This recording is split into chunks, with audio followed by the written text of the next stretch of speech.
Puji Tuhan saudara sekalian, saya mengharap kita semuanya baik-baik dan sehat. Mohon jaga kesehatan saudara-saudari semuanya ya. Dan di rumah sering cuci tangan dan kalau keluar pakai masker ya. Oke, puji Tuhan. Mari kita sama-sama menikmati firman Tuhan yang begitu luar biasa ya. Kita sudah tidak ketemu hampir 1 bulan lebih ya. Saya sungguh kangen sama saudara-saudara semuanya. Kita tidak bisa ketemu di gereja, tidak salaman. Dan tapi kita percaya di dalam Tuhan Yesus kita tetap bersatu dan Roh Kudus Tuhan bekerja di dalam kehidupan kami. Hari ini kita mau sama-sama membaca firman Tuhan yang terdapat di Mazmur 23 ayat 1 ya. Bahwa di sini dikatakan Tuhan adalah gembalaku, takkan kekurangan aku ya. Oke. Dan satu lagi yang di Efesus 5 ayat 22 ya. Di sini tentang istri dan suami. Dan di sini dikatakan 25, hai suami, kasihilah istrimu sebagai Kristus, sebagaimana Kristus telah mengasihi jemaat dan telah menyerahkan dirinya baginya untuk menguduskannya. Sesudah itu ia menyucikannya dengan memandikannya dengan air dan firman, supaya dengan demikian ia menempatkan jemaat di hadapan dirinya dengan cemerlang tanpa cacat ataupun kerut atau yang serupa itu, tetapi supaya jemaat kudus dan tidak bercela. Oke, mari kita sama-sama berdoa. Tuhan Yesus, terima kasih Tuhan atas firman Engkau. Tuhan, biarlah Tuhan kami bisa dikuatkan oleh firman Engkau di dalam keadaan seperti ini Tuhan. Terima kasih Tuhan, urapi hamba Engkau yang tidak layak. Berkatilah kami semua yang dengar, yang menyampaikan, kami semuanya juga bisa dihibur, mendapatkan kekuatan di dalam firman Engkau. Dalam nama Engkau Tuhan Yesus kami berdoa, amin. Saudara sekalian, saya hari ini mau diskusi tentang suami ya. Dan di ayat 28 tadi di Efesus juga mengatakan demikian juga suami harus mengasihi istrinya sama seperti tubuhnya sendiri. Siapa mengasihi istrinya, mengasihi dirinya sendiri. Oke. Di dalam pandemi corona ini, kita menjadi suami dan sebagai seorang ayah dan juga seorang suami sungguh tidak gampang ya. Sebenarnya apa yang diharapkan oleh seorang istri dan anak-anak dari seorang ayah sebagai kepala keluarga? Ya, kita lihat. Mereka mengharapkan supaya ayah dan suami kita yang adalah kepala keluarga dapat bertindak sebagai gembala bagi mereka. Ya, sang pria dapat menjadi gembala jika ia meniru sikap dan pelangai Allah sebagai gembala. Seperti yang terungkap melalui Daud dalam Mazmur 23 ini. Bahwa Tuhan adalah gembalaku. Dan keluarga kita, ya kita kembali lagi ke keluarga kita, memiliki seorang gembala, yaitu kita punya iman, yaitu seorang ayah dan seorang suami. Nah, bagaimana kita harus menjadi seorang suami saat seperti ini? Ya, suami harus dapat mencukupi kebutuhan keluarga. Ya, sebagai seorang ayah, seorang suami, kita harus. Ya, dan di sini dikatakan dia adalah gembala yang baik. Ya, dengan kata lain, dia akan membantu ya membantu bekerja ya. Nah, dan melindungi keluarga dia. Ya. Tuhan adalah gembalaku yang baik, takkan kekurangan aku. Ia membaringkan aku di padang yang berumput hijau. Ia membimbing aku ke air yang tenang. Nah, begitu juga kita menjadi seorang suami. Biarlah kita juga belajar, kita menjadi gembala yang baik. Ya, menyegarkan ya. Kita punya istri dan kita punya anak-anak ya, menuntun mereka jalan yang benar ya, dan kita dalam kerohanian, dan itu semuanya itu adalah tanggung jawab seorang suami ya. Dan puji Tuhan saudara sekalian, yang kedua adalah kita sebagai seorang suami, kita harus ya dapat menghibur keluarga kita. Ya, seorang suami tidak boleh menjadi monster yang menakutkan, tetapi adalah penghibur seperti Allah yang adalah gembala yang menghibur umatnya. Ya. Nah, di sini dikatakan sekalipun aku berjalan dalam lembah kekelaman, aku tidak takut bahaya, sebab engkau bersertaku, gadamu dan tongkatmu itulah yang menghibur aku. Nah, sebagai seorang ayah, marilah kita menghibur kita punya anak-anak dan menghibur kita punya istri, bukan monster. Saya ingat anak saya waktu belajar berenang. Dia bilang, "Daddy, aku nggak berani, Dad." Tapi waktu dia pegang tangan saya bilang, "Oke, sekarang sudah berani, Meme." Dia berani masuk ke dalam air dan belajar pertama kali menyelam di dalam kolam renang. Karena dia pegang tangan saya. Padahal yang masuk ke dalam air dia. Ini adalah seorang ayah menyayangi anak-anak kita, mendampingin supaya dia bisa berenang. Nah, beginilah kita jadi seorang suami di dalam keadaan kesusahan ini. Jangan kita menjadi monster untuk keluarga kita. Ya. Dan inilah yang kita harus sadar. Dan yang kedua, yang kita juga mau ingat, dengan jalan mengatakan kata-kata yang tepat. Mereka juga stres, tiap hari sekolah di rumah, tiap hari istri di rumah, tidak bisa ketemu orang. Nggak gampang buat semua orang. Nah, di firman Tuhan dikatakan di Amsal 15 ayat 23. Seseorang bersuka cita karena jawaban yang diberikannya, dan alangkah baiknya perkataan yang tepat pada waktunya. Aku senang sekali. Firman Tuhan ini benar-benar hidup. Ya, ada orang pernah debat dengan saya, "Allah, Pak Amin, emang kamu sudah pernah baca buku di dunia ini? Kenapa kamu bilang Alkitab itu semuanya paling lengkap dan paling bagus?" Saya hanya ketawa.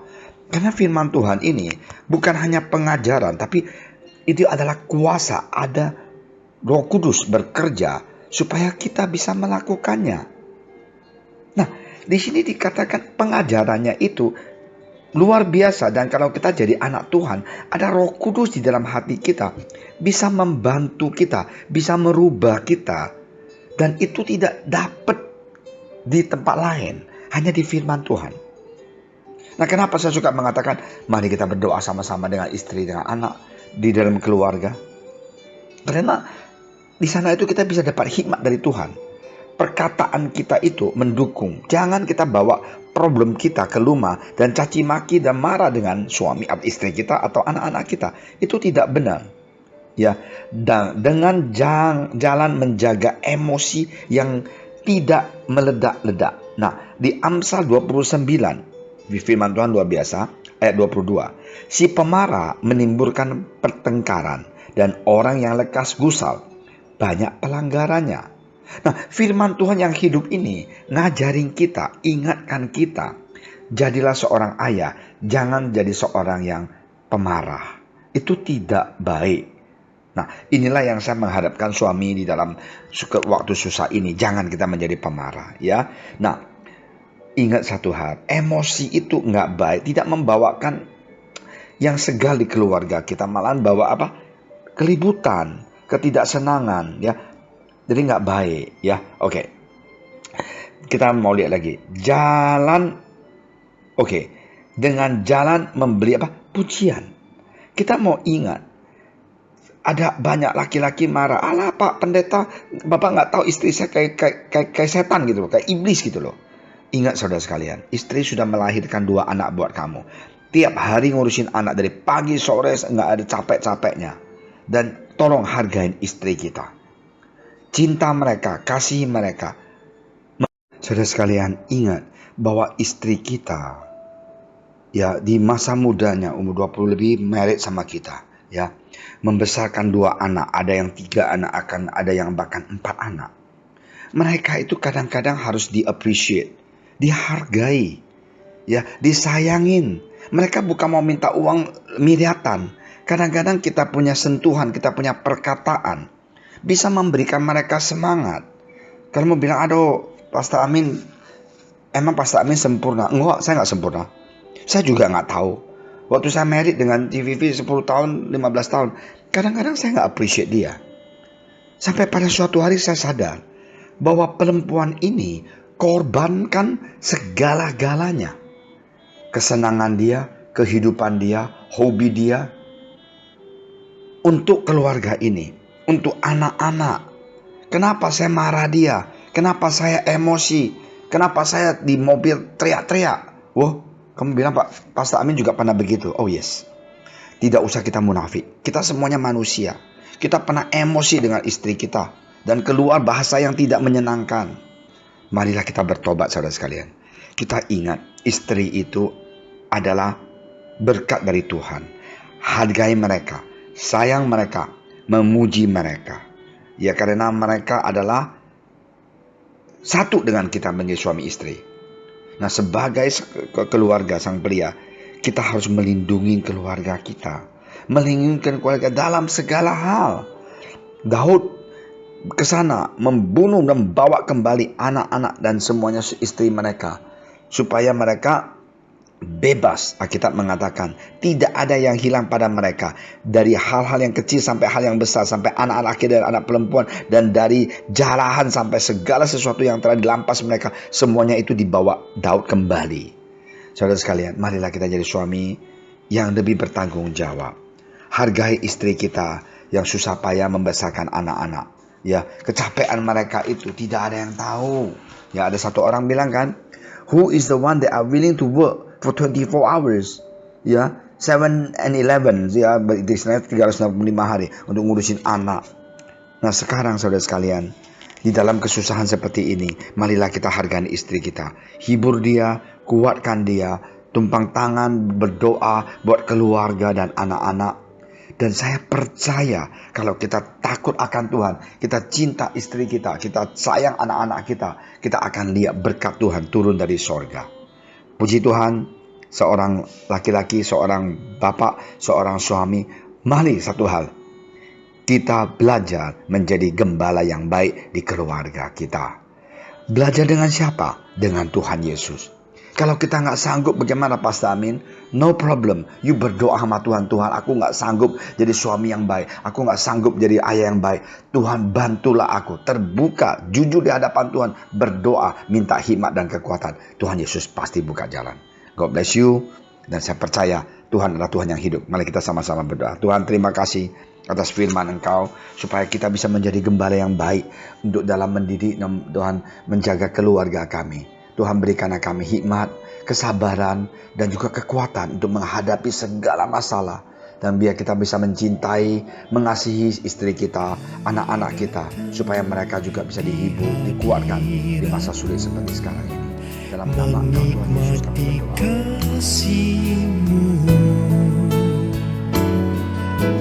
Membawa seisi rumahku, sujud menyembahmu. Kami datang di hadiratmu, menikmati kasih-Mu. Membawa seisi rumahku, sujud menyembahmu. Ini keluargaku Tuhan, berkati dan lindungi semua, jagaiku dan seisi rumahku, sampai akhir hidupku Tuhan. Ku mau setia melayani-Mu, ku bahagia jadi keluarga.